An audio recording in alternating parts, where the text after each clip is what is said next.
Assalamualaikum warahmatullahi wabarakatuh. Baiklah, perkenalkan nama saya Asep Suryadi, NIM 19591019.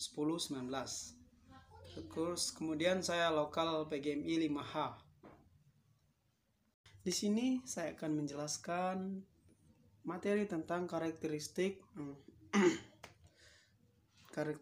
ruang dan pemanfaatan sumber daya alam untuk kesejahteraan masyarakat dari tingkat kota, kabupaten, sampai tingkat provinsi. Baiklah, di sini pemanfaatan sumber daya alam. Itu pengertian sumber daya alam atau SDA. Sumber daya alam adalah semua kekayaan yang berasal dari alam yang bisa dimanfaatkan untuk kebutuhan manusia. Sumber daya alam yang langsung bisa digunakan artinya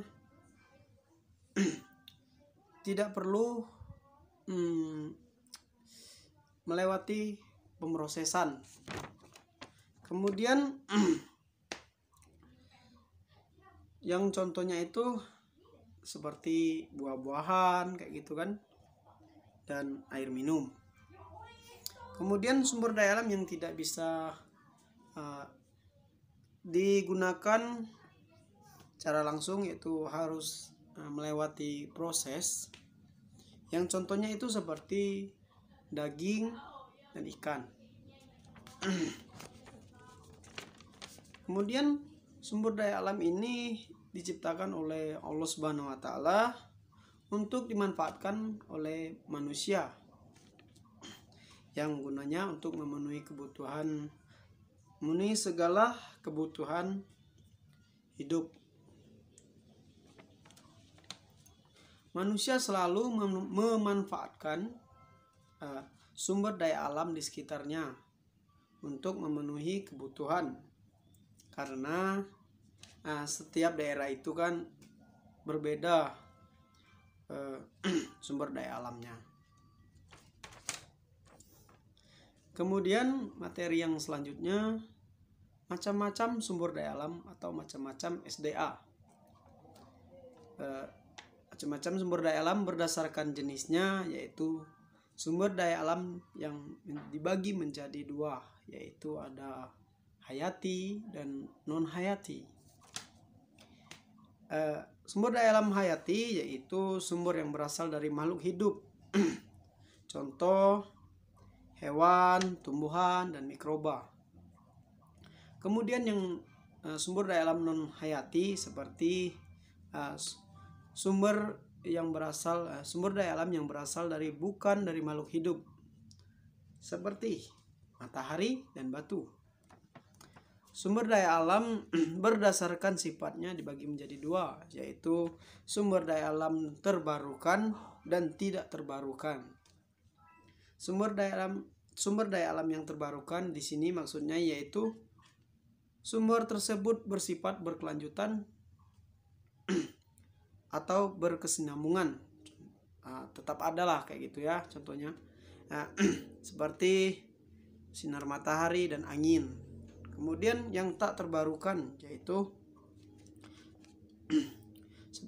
ini yang maksudnya yang tak terbarukan yaitu jumlahnya itu terbatas dan suatu saat nanti akan habis.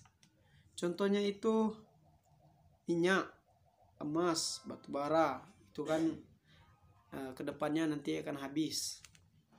Kemudian sumber daya alam berdasarkan proses, dibagi menjadi dua, yaitu sumber daya alam yang langsung digunakan dan tidak langsung digunakan, yaitu satu, pertanian. Pertanian itu yaitu usaha mengelola tanah untuk ditanami tanaman. Yang kedua yaitu perkebunan.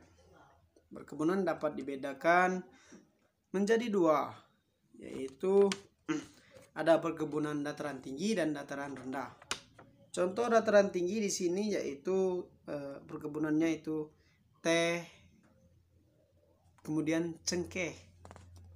Kalau di dataran rendah itu seperti kelapa sawit. Dan perkebunan biasanya itu kan menghasilkan bahan mentah atau belum dapat dikonsumsi secara langsung. Nah, harus diproses terlebih dahulu. Kemudian ketiga yaitu perikanan. Perikanan dibagi menjadi dua, antara lain yaitu perikanan di laut dilakukan oleh penduduk pesisir pantai, yang hasilnya itu seperti berupa bandeng, ikan tongkol, cumi-cumi, dan ikan bawal. Kemudian perikanan di darat yang dilakukan di sungai, empang, kolam, dan akuarium. Hasilnya seperti ikan lele, ikan mas, kemudian ikan koi. Keempat yaitu peternakan. Peternakan itu adalah usaha memelihara dan mengembangbiakan hewan untuk dikonsumsi sendiri atau dijual. Hewan ternak dibagi menjadi 3, yaitu ada hewan ternak besar, kecil, dan unggas. Hewan ternak besar contohnya sapi dan kerbau. Kemudian hewan ternak kecil contohnya kambing dan kelinci.